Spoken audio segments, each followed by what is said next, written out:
दोस्तों, stock market update में आपका स्वागत है। मैं मिथिलेश आपका इस्तकबाल करता हूं। आज मैं अपनी वीडियो में बताऊंगा कि आपकी कौन कौन सी आदतें हैं जो आपको अमीर बना सकती हैं। ये आदतें आपकी स्टॉक मार्केट के लिए नहीं बल्कि बाकी जीवन में भी ज़रूर काम आएंगी। सबसे पहली आदत है आपका माइंडसेट। आप जैसा सोचोगे आप वैसा बनो।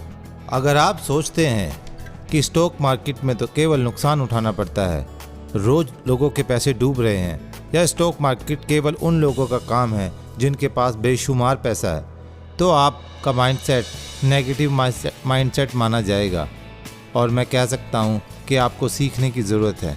और दूसरी ओर अगर आपका माइंडसेट ऐसा है जिसमें आप सोचते हैं कि बाकी लोग कर रहे हैं तो मैं भी कर सकता हूं, तो आप धीरे धीरे धीरे सीखते जाएंगे और स्टॉक मार्केट की सारी बारीकियों में माहिर हो जाएंगे। तो मेरा मानना है कि आप स्टॉक मार्केट को फेजेस में सीखें। जैसे अगर आप स्टॉक मार्केट में कुछ नहीं जानते हैं तो आप मार्केट से रिलेटेड किताबें पढ़ें, अखबार पढ़ें और आने वाली न्यूज़ को थोड़ा बारीकी से जांचें। दूसरी आपकी एक आदत होनी चाहिए वैल्यू इन्वेस्टिंग। आपने देखा होगा राकेश झुनझुनवाला, वॉरेन बफेट रोज रोज कोई स्टॉक ना तो खरीदते हैं ना बेचते हैं। वो एक बार निवेश करने के बाद सालों क्या दशकों तक अपना निवेश उसमें बनाए रखते हैं, यानी वो वैल्यू इन्वेस्टिंग करते हैं। ट्रेडर की तरह आज खरीदा कल बेचा ऐसा नहीं करते हैं। ऐसा करने से बार बार आपका निवेश खराब हो सकता है और आप बाजार की चाल में फंसकर अपना निवेश और अपना पैसा बर्बाद कर सकते हैं। तीसरी जो आदत है कि आपके द्वारा शेयर खरीदी गई कंपनियों के बारे में पूरी जानकारी होना, जैसे कि वो कंपनी काम क्या करती है, उसके मालिक कौन है, उसमें निवेशकों की हिस्सेदारी कितनी है, उसमें फॉरेन इन्वेस्टमेंट कितना है, ये सब जानकारी आपको होनी चाहिए।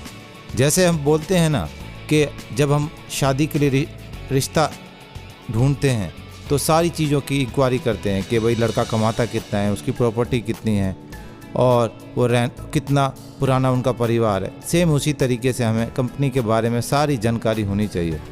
तीसरी आदत है दूसरों के ऊपर डिपेंड। बहुत से लोगों को मैंने देखा है कि वो सुनी सुनाई बातों में आकर दूसरों की ओपिनियन से, दूसरों की न्यूज़ के ऊपर अपना निवेश कर देते हैं और बाद में नुकसान खा देते हैं। अगर कोई खबर इतनी ही अच्छी होती तो वो बाहर ही नहीं आती। कभी आपने सुना है कि कोई अच्छा इन्वेस्टमेंट अपने आप ही बाहर आ जाए? वो तो हमें बाद में पता चलता है कि भाई वो इन्वेस्टमेंट अच्छा था। इसलिए अपनी रिसर्च खुद करें और खुद ही धीरे धीरे निवेश करके सीखें। चौथी जो आदत है वो है ओरिएंटेड निवेश करना आना चाहिए, ना कि प्राइस देखकर।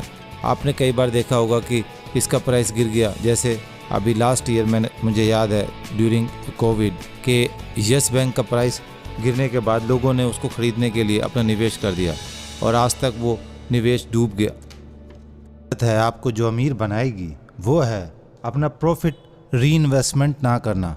मैंने देखा है जैसे कुछ प्रॉफिट बना लोग पैसे निकाल कर उसको एंजॉय करने लगते हैं, बजाय इसके कि आपको लॉन्ग टर्म इन्वेस्टमेंट करनी चाहिए और अपने प्रॉफिट को री इन्वेस्टमेंट करना चाहिए।